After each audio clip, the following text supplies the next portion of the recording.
지난 6개월간 정책 성과를 점검하고 내년 국정 운영에 청사진을 제시하기 위한 부처별 업무보고, 국민 주권정부의 국정 철학을 보다 생생히 국민에게 전하기 위해 업무보고 전체 과정은 KTV 생중계로 진행됐습니다. 기획재정부 업무보고에 앞서 이재명 대통령은 공직자의 책임감과 태도의 중요성을 강조했습니다. 공직자들의 태도, 역량, 그다음에 충실함에 그 나라 운명이 달려 있어요. 그 나라가 흥하냐 망하느냐는 대개 공직자들이 어떻게 하느냐에 달려 있죠. 공직자의 압도적 다수는 본래 역할에 충실히 소임을 다하고 있지만 말 글수록 흙탕물이 눈에 띄는 것처럼 보이지 않는 소수가 문제라고도 언급했습니다. 이 대통령은 다만 최고의 책임은 대통령인 자신에게 있다며 공정한 공직 인사를 약속했습니다. 인사 문제가 공직자에게 가장 중요한 만큼 최대한 투명하고 합리적인 인사를 하도록 노력하겠다는 겁니다. 선의가 통하지 않을 때도 있지만 대체로 공직사회 안에서 인사가 심각하다는 생각을 하진 않을 거라며 만약 문제가 있다면 익명으로라도 알려달라 곧바로 시정하겠다고 이 대통령은 덧붙였습니다. 이 대통령은 끝으로 국제질서가 혼란한 상황에서 대한민국이 운명적으로 중요한 분수령에 선 시점이라며 공직자 한 사람 한 사람에게 나라의 미래와 다음 세대들의 삶까지 달려있는 만큼 책임감을 갖고 열심히 업무에 임해달라고 당부했습니다. 노동과 함께하는 진짜 성장을 목표로 하는 고용노동부의 내년 업무계획. 우선 청년의 나이를 29세에서 34세로 높여 일자리 지원을 늘립니다. 청년에게 일경험 프로그램과 AI 훈련, 구직 촉진 수당 등을 확대해 지원합니다. 일하는 부모의 일가정 양립을 위해 10시 출근제와 방학 중 육아휴직 제도 등을 도입합니다. 청년과 중소기업 재직자, 중장년 등 15만 명에게는 AI 교육을 폭넓게 제공합니다. 산업재해 예방과 사후 지원도 강화합니다. 재해조사 보고서 공개와 안전보건 공시제 도입을 통해 기업의 산재 현황을 투명하게 공개합니다. 노동자의 작업중지 요구권을 신설해 노동자 스스로 위험 상황을 피할 권리를 보장합니다. 산재 처리 기간은 2달가량 단축하고 노동자의 산재 신청부터 직업 복귀까지 종합 지원합니다. 노동자 보호에도 더욱 힘쓰기로 했습니다. 임금체불의 법정형을 3년 이하 징역이나 3천만 원 이하 벌금에서 5년 5천만 원 이하로 상향합니다. 사업장의 도산으로 밀린 노동자의 임금은 기존 3개월분에서 앞으로 6개월분까지 정부가 대신 지급합니다. 노동자 추정제를 도입해 특고나 플랫폼 노동자 등을 노동자로 우선 간주해 법으로 보호합니다. 근로자성이 모호할 때는 지금은 근로자가 자기가 근로자임을 입증해야 되는데 이제는 근로자임을 사용자가 입증하도록 하는. 노동부는 이 같은 내용을 담은 내년 중점과제에 대해 지역과 현장을 중심으로 사회적 대화를 이어갈 예정입니다. 농림축산식품부는 전 세계적으로 인기가 높아지고 있는 K푸드 수출에 박차를 가합니다. 농식품과 농산업을 아우르는 K푸드 플러스 내년 수출 목표치를 150억 달러로 설정했습니다. 농산물 유통 혁신도 지속 추진합니다. 온라인 도매시장 거래 규모를 1조 5천억 원으로 늘리고 현재 도매시장 경쟁력을 강화하도록 제도 개선에도 나설 계획입니다. 지난 성과를 토대로 앞으로도 국민이 체감할 수 있는 5대 분야 과제를 추진하는 데 속도를 내겠다는 방침입니다.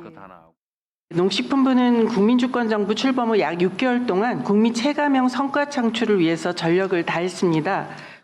먼저 농업을 국가 전략 산업으로 육성하기 위해 먹거리 돌봄을 강화합니다.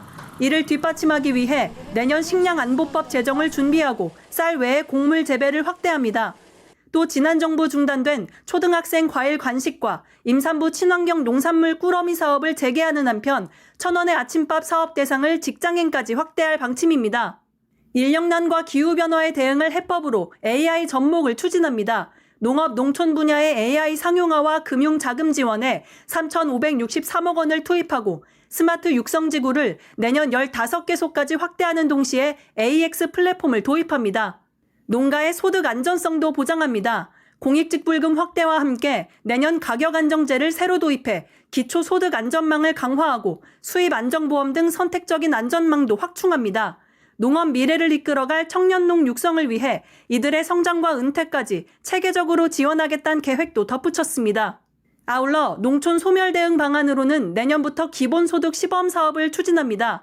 이를 마중물로 지역 경제 선순환에 기여하고 전문가 실증 연구를 토대로 증거 기반의 정책 모델로 만들겠다는 구상입니다. 또 139개 시군이 농촌 공간 계획을 수립해 농촌이 도시민의 쉼터, 청년들의 창업 공간으로 활용될 수 있도록 개선합니다. 내년 동물복지기본법 제정안을 마련하는 등 동물복지를 위한 정책적 기반을 마련하고 반려동물 진료비 공익형 표준 수가제 도입을 통해 소비자 부담을 완화할 계획입니다. 시민사회와 정당, 정부가 함께 개혁과제를 논의하는 제도적 협의 체계인 사회대개혁위원회.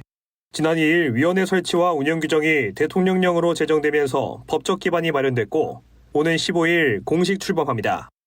위원회는 국무총리 소속 자문위원회로서 50인 이내 위원으로 구성됩니다. 위원장 1인, 부위원장 2인 체제로 운영되며 위원장은 위원회 내부에서 호선 형식으로 선정합니다. 위원은 시민사회와 정당, 정부에서 각각 3분의 1씩 추천을 받아 구성할 방침입니다. 사회대개혁위원회는 광장에서 시작된 시민들의 개혁 요구를 정부의 공식 정책 논의 구조로 옮겨놓은 제도입니다. 시민사회와 정당이 함께 참여하는 거버넌스이며 국무총리를 중심으로 개혁과제를 상시적이고 체계적으로 논의하는 구조입니다. 위원회가 다룰 주요 의제는 모두 7개 분야입니다. 민주주의와 사회정의 실현, 남북평화협력과 실용외교를 비롯해 교육개혁과 사회적 약자 보호, 경제정의와 민생안정, 기후위기 대응과 지역균형 발전 등입니다. 위원회는 7개 분야에 대해 총리 자문에 응하거나 주요 정책을 제안하는 역할을 하게 됩니다. 이 밖에도 총리나 위원장이 필요하다고 인정하는 개혁과제에 대해서도 논의를 수행하게 됩니다. 개혁과제 발굴을 위해 정치민주화 사회교육, 경제민생과 기후환경평화 4개 분과를 운영합니다. 위원회는 각 분과에 맞는 과제를 발굴하고 발굴된 과제를 정부 부처와 협의해 속도감 있게 추진할 계획입니다. 건설공사 불법 하도급 신고 포상금이 최대 200만 원에서 1,000만 원으로 확대됩니다. 포상금 지급 요건도 완화됩니다. 신고자가 증거자료를 확보하기 쉽지 않은 점을 고려해 증거자료를 제출하지 않더라도 포상금 지급이 가능하도록 바뀝니다. 상당 부분 직접적이고 결정적인 증거자료를 확보하기가 어려워서 신고로 이어지지 못하는 경우가 많은 게 현실인 상황입니다. 국토교통부는 이 같은 내용이 담긴 건설산업기본법 시행령 개정안을 다음 달 21일까지 입법 예고한다고 밝혔습니다. 개정안에는 불법 하도급에 대한 행정 처분 수준 강화 방안도 담겼습니다. 불법 하도급이 적발됐을 경우 영업 정지 기간이 현행 최대 8개월에서 최소 8개월에서 최대 1년으로 늘어납니다. 과징금도 전체 하도급 대금의 4에서 30%인 수준에서 24에서 30%로 오릅니다. 이는 현행 건설산업기본법에서 정하고 있는 최고 수준입니다. 이와 함께 공공건설공사 하도급 참여 제한 기간도 현행 최대 8개월에서 최대 2년으로 확대됩니다. 상습 체불 건설 사업자의 명단 공표를 위한 업무 처리 지침 근거도 마련됐습니다. 상습 체불 건설 사업자 명단 공포 여부 심의 대상자 선정 절차와 소명 절차, 공표 시기 등에 대한 사항은 현재 내부 지침으로 운영 중인데 이를 행정 규칙으로 제정하도록 했습니다. 상습 체불 건설 사업자로 명단이 공표될 경우 시공 능력 평가에서 3년간 공사 실적이 삭감됩니다. 국토부는 이번 개정안을 통해 건설 근로자 등 내부 관계자의 적극적인 신고와 건설 사업자의 불법 하도급 근절 의지 강화로 이어질 수 있도록 할 것이라고 밝혔습니다. 정부의 지역 필수 공공의료 강화 방안을 수립하게 될 의료혁신위원회가 첫 회의를 열었습니다. 정부는 국정과제 중 하나로 지속가능한 보건의료체계로의 전환, 국민이 만드는 진짜 의료개혁을 선정했는데 의료개혁을 이끌 핵심 조직으로 국무총리 산하의 혁신위를 꾸린 겁니다. 민간위원 27명과 정부 관계자 등 30명으로 구성됐으며 산하에 분야별 전문위원회가 설치됩니다.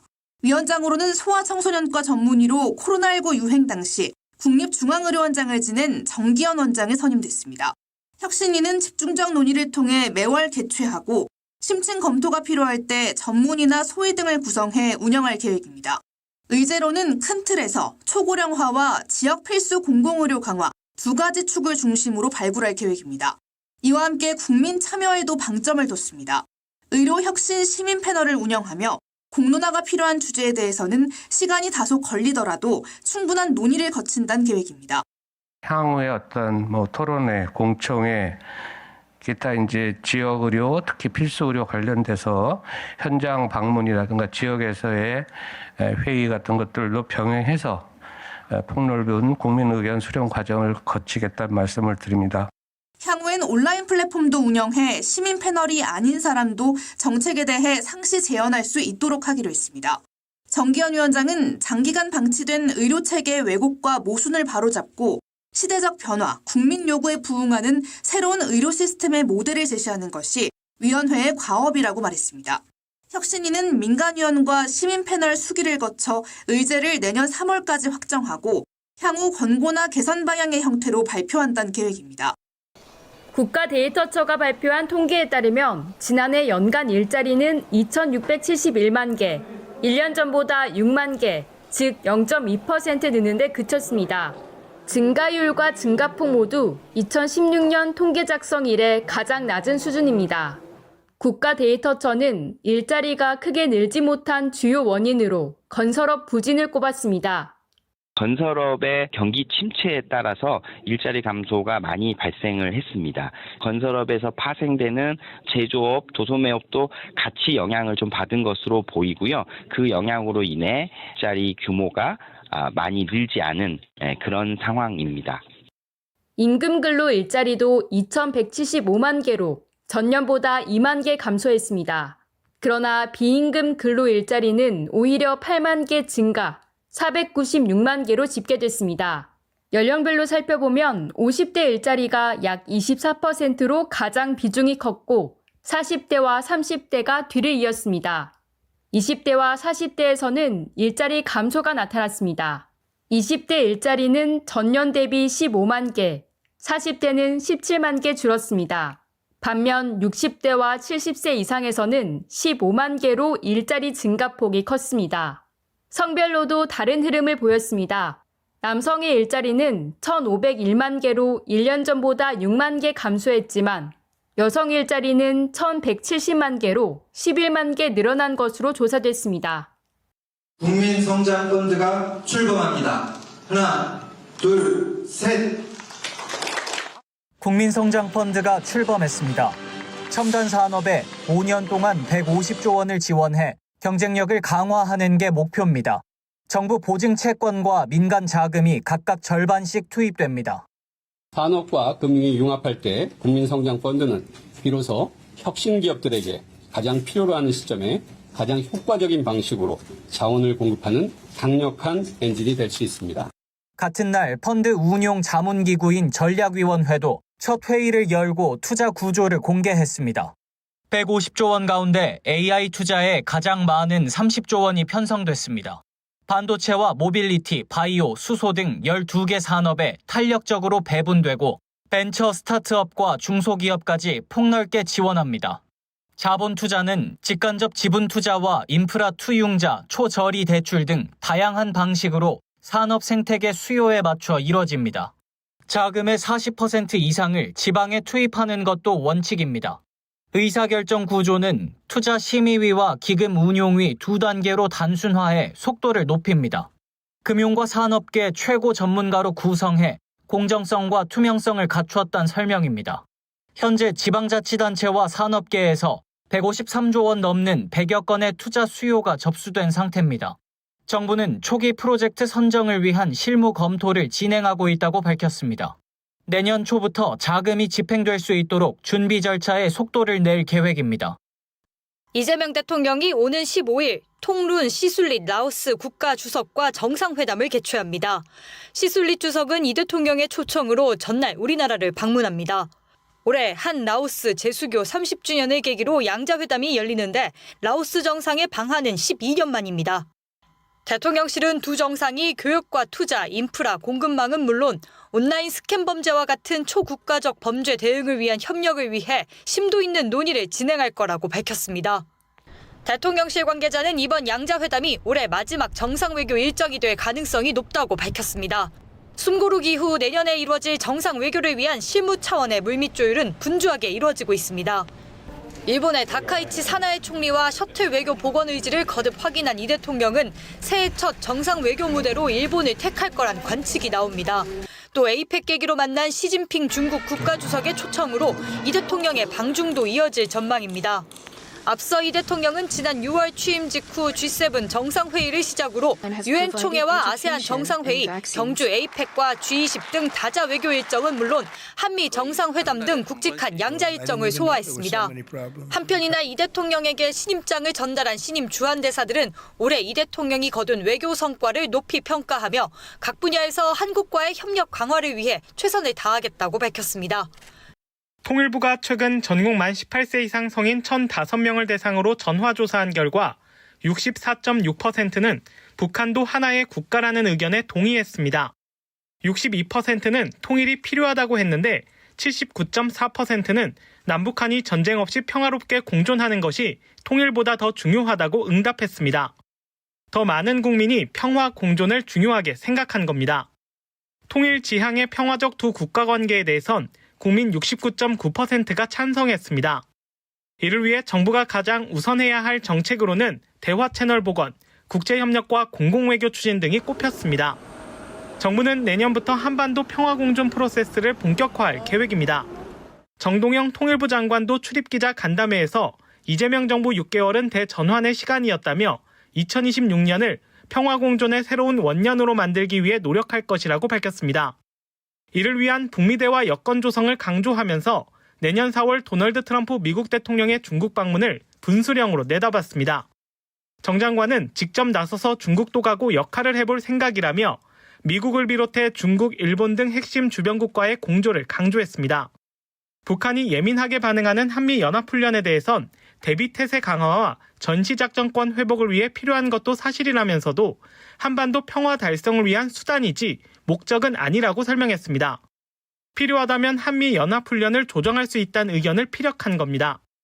비핵화 문제에 대해선 핵 없는 한반도라는 장기적인 목표를 견지하면서 우선 핵무기 생산을 중단시키기 위해 대화로 국면을 전환하는 것이 실질적인 해법이라고 말했습니다. 개인정보보호위원회가 올해 상반기 시정조치 이행 점검 결과를 공개했습니다. 108건을 대상으로 시정조치 이행 실태를 점검한 결과 95.3%인 103건이 조치가 이루어졌거나 이행 계획이 제출된 것으로 확인됐습니다. 개인정보 유출 사고 등에 따라 보호 조치가 강화가 필요한 사항들을 저희가 조사 처분과 함께 시정 명령을 내리게 되고요. 시정 사항이 제대로 이행됐는지를 확인해서 개인정보 보호 조치를 확인하고 강화하는 제도입니다. 이번 점검 대상엔 이용자의 민감한 개인정보를 맞춤형 광고에 활용한 메타도 포함됐습니다. 메타 측은 민감 정보 기반 맞춤형 광고 옵션을 삭제하는 등 시정 조치를 이행한 것으로 확인됐습니다. 소비자의 동의 없이 개인정보를 수집해 마케팅에 활용한 12개 손해보험사는 상품 소개 동의를 받지 않는 고객에게 동의를 유도하는 재유도창을 삭제하는 등 동의 절차를 개선했습니다. 개인정보가 유출돼 처분을 받은 대학 2곳도 안전조치와 보안 강화 등 시정조치를 이행한 것으로 나타났습니다. 개인정보위는 시정조치 점검 중인 5건의 이행 여부를 추가 확인하고 이행을 독려할 계획입니다. 아울러 시정명령을 요양별로 구체화하고 점검 체계를 강화하는 등 시정명령의 실효성을 높이기 위한 제도 개선도 추진한다는 방침입니다. 흡입 독성물질을 원료로 한 가습기 살균제는 지난 1994년부터 17년간 시중에 유통돼 참사를 불렀습니다. 사건이 공론화된 이후 국가와 관련 기업들이 일부 배상 책임을 물게 됐지만 피해 규모가 크다 보니 합의점을 찾지 못한 피해자도 적지 않습니다. 신고한 피해자만 8,000명이 넘고 정식으로 추산으로는 100만 명이 피해자고 2만 명은 죽은 걸로 통계가 나오는데 피해 형태라든지 어떤 제품을 썼느냐에 따라서도 천차만별이에요. 지난해 10월에는 가습기 살균제 피해자 2명이 한국 NCP에 옥시레킷 벤키저를 상대로 이의 신청을 제기했습니다. 낮은 피해 등급으로 구제급여 지원이 미미한 피해자들에 대한 추가 보상을 요청한 겁니다. 산업통상부는 사건 접수 후 한국 NCP위원회를 열고 세 차례 합의 도출을 시도했다고 밝혔습니다. 하지만 피해자와 옥시의 입장차가 커 합의점을 찾지 못하고 사건을 종결한다고 전했습니다. 옥시 측은 이미 피해자 보상과 합의를 마쳤고 정부 피해 구제 자금에도 분담금을 납부한 만큼 등급 외 피해자 보상은 어렵다는 입장입니다. 한국 NCP는 최종 성명서를 통해 옥시 측이 제품 검증을 소홀히 하고 안전제품으로 허위 표시해 소비자 피해를 유발하는 등 OECD 가이드라인 준수 노력이 미흡했던 점을 지적했습니다.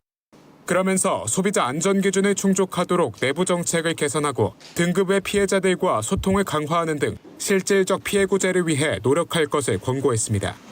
또한 영국 본사와 협의를 통해 권고 사항을 이행하고 1년 후 추진 실적을 제출할 것을 권고했습니다. NCP는 OECD가 다국적 기업의 책임 경영을 권장하기 위해 1976년 제정한 가이드라인을 이행하는 기구로 법적 구속력은 없습니다. 오늘 오후 1시 58분쯤 광주광역시 서구의 도서관 공사 현장에서 붕괴 사고가 발생했습니다. 이 사고로 작업자 4명이 구조물 아래에 매몰됐습니다. 소방당국은 대응 1단계를 발령한 뒤 구조 작업에 나섰고 매몰자 중 1명을 구조했으나 병원 이송 후 숨졌습니다. 나머지 매몰자 3명 중 1명은 매몰 위치를 확인하고 구조 작업을 진행 중이며 2명은 위치가 확인되지 않고 있습니다. 관세청은 이달 1일에서 10일 수출액이 206억 달러로 지난해 동기보다 17.3% 증가했다고 밝혔습니다. 품목별로는 반도체가 45.9%, 석유 제품이 23.1%로 늘었고 승용차의 경우 5.7% 줄었습니다.